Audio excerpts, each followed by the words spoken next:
नमस्कार दोस्तों, the capital of Jharkhand Ranchi, जो सिर्फ झारखंड की राजधानी ही नहीं बल्कि यूं कहे तो झारखंड एक दिल है तो रांची उसकी धड़कन। और शायद इसी धड़कन की वजह से झारखंड आज कुछ ऊंचाइयों तक पहुंच पाया है। तो चलिए जानते हैं हम उस मिट्टी को जिसे झारखंड ने अपना आत्मा का स्थान दिया है।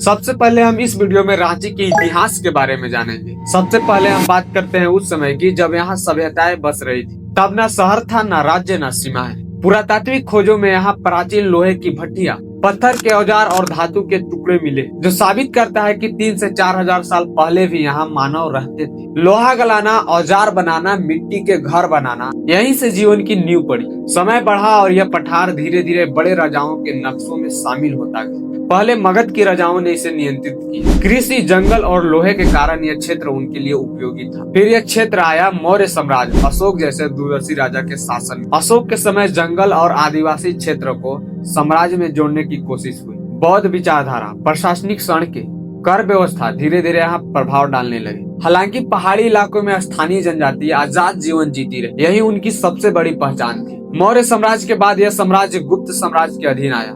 इसी दौरान व्यापार, धातु कला और जनसंख्या का विस्तार हुआ। गुप्त साम्राज्य के पतन के बाद यहीं से शुरू होती है नागवंशों राजाओं की कहानी। ये वही नागवंशी राजा थे जिन्होंने इस मिट्टी को खेती की तरह सींचा है, इसलिए शायद इन्हें रांची का इतिहास का रीढ़ माना जाता है। फनी मुकुट राय, यह नाम सुना सुना लग रहा है ना? ये वही राजा है जो हजारों साल पहले छोटा नागपुर पर अपना शासन स्थापित किया था। नागवंशी राजाओं ने लगभग 1000 वर्षों तक इस धरती को संभाला। उन्होंने गांव बसाए, खेती बढ़ाई, तालाब खोदे और जंगल नीति बनाई। और सबसे महत्वपूर्ण बात, इन्होंने स्थानीय जनजातियों के साथ तालमेल बनाए रखा। 18वीं सदी के अंत तक अंग्रेजी प्रभाव बढ़ने लगा। रांची की ठंडी हवा, पहाड़ी माहौल और पानी की उपलब्धता ने ब्रिटिश ऑफिसर्स को आकर्षित किया।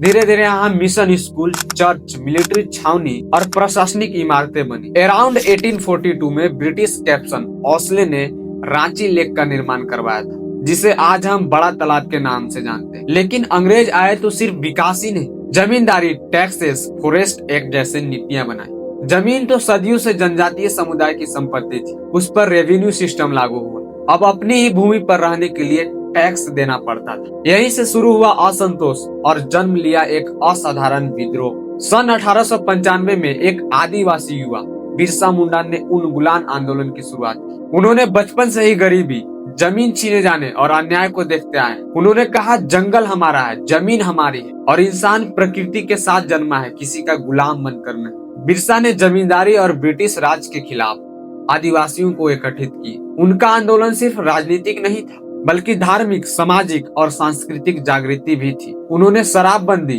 अंधविश्वास, त्याग, सामुदायिक जीवन और अपने खोए हुए अधिकार को लौटाने की बात की। इसे उन्होंने उन्मूलन महाविद्रोह कहा। कई जगह पर ब्रिटिश चौकियां जलाई गई, जमीन वापस लेने की कोशिश की गई और आदिवासी एकजुट होने लगे। ये अंग्रेजों के लिए सबसे बड़ा खतरा बन गया। अंत में बिरसा गिरफ्तार हो गए और सन 1900 में रांची जेल में उनकी मृत्यु हो गई। लेकिन उनका नाम आज भी जलता हुआ मशाल है। यहाँ का हर जंगल, हर हवा और हर गीत उनको याद करती है। बिरसा के बाद आंदोलन रुका नहीं। 1914 में जतरा उरांव ने टाना भगत आंदोलन शुरू किया। ये अंग्रेजों के कर, बेगार और धर्मांतरण के विरोध में था। सफेद धोती, अनुशासन, शांति और सत्याग्रह का आंदोलन आगे चलकर गांधीवादी सिद्धांतों के करीब माना गया। आजादी के बाद रांची बिहार का हिस्सा रहा। समय बदलता गया और जिले विभाजित होते गए, लेकिन आदिवासी पहचान, भाषा और संस्कृति के लिए अलग आवाज उठती रही। और आखिरकार 15 नवंबर 2000 ईस्वी को बिरसा मुंडा के जन्मदिन के शुभ अवसर पर झारखंड को अलग राज्य बना दिया गया और रांची उसकी राजधानी बन गई। यहाँ तक हमने रांची के इतिहास के बारे में जाना। चलिए अब जानते हैं यहाँ के स्थानीय लोगों और उनके भाषाओं के बारे में। सबसे पहले नाम आता है उरांव समुदाय का। कहते हैं जब घने जंगल थे तब धरती उतनी बोलती नहीं थी जितनी सुनी जाती थी। तब यही लोग यहाँ बसे थे और इनकी भाषा है कुरुक। द्रविड़ परिवार की धड़कन आज भी गाँव की गलियों, खेतों, त्योहारों की रातों में ढोल की थाप पर जब पैर थिरकते हैं तो कुरुक के गीत हवा में घुलकर पैरों को अपने आप नाचने पर मजबूर कर देते हैं। उरांव समुदाय जीवन से सीखा है। धान का पौधा, जंगल की लकड़ी, नदी का स्वभाव सब इनके गुरु है। वन उत्पाद, खेती, पारंपरिक वाद, लोक नृत्य, यही इनका जीवन और यही इनका पहचान है। इस इसके बाद आते हैं मुंडा समुदाय। खूंटी से लेकर रांची के पहाड़ी इलाकों तक यह समुदाय धरती का बेटा कहलाया है। इनकी भाषा मुंडारी ध्वनियों में नहीं भावनाओं में बहती। पहाड़ों की ठंडक, बारिश की चमक और जंगलों की सिरन सब मुंडारी में सुनाई देती है। मुंडा समाज की सबसे बड़ी पूंजी है उनका श्रम, उनका साहस, उनका सामुदायिक जीवन, और इन्होंने हमेशा प्रकृति को माँ माना है। तीसरा प्रमुख समुदाय है संथाल समुदाय। रांची में सभ्यता भले ही कम हो, लेकिन इसकी प्रकृति इतनी प्रखर है कि नजरें स्वयं झुककर ध्यान से सुनती है।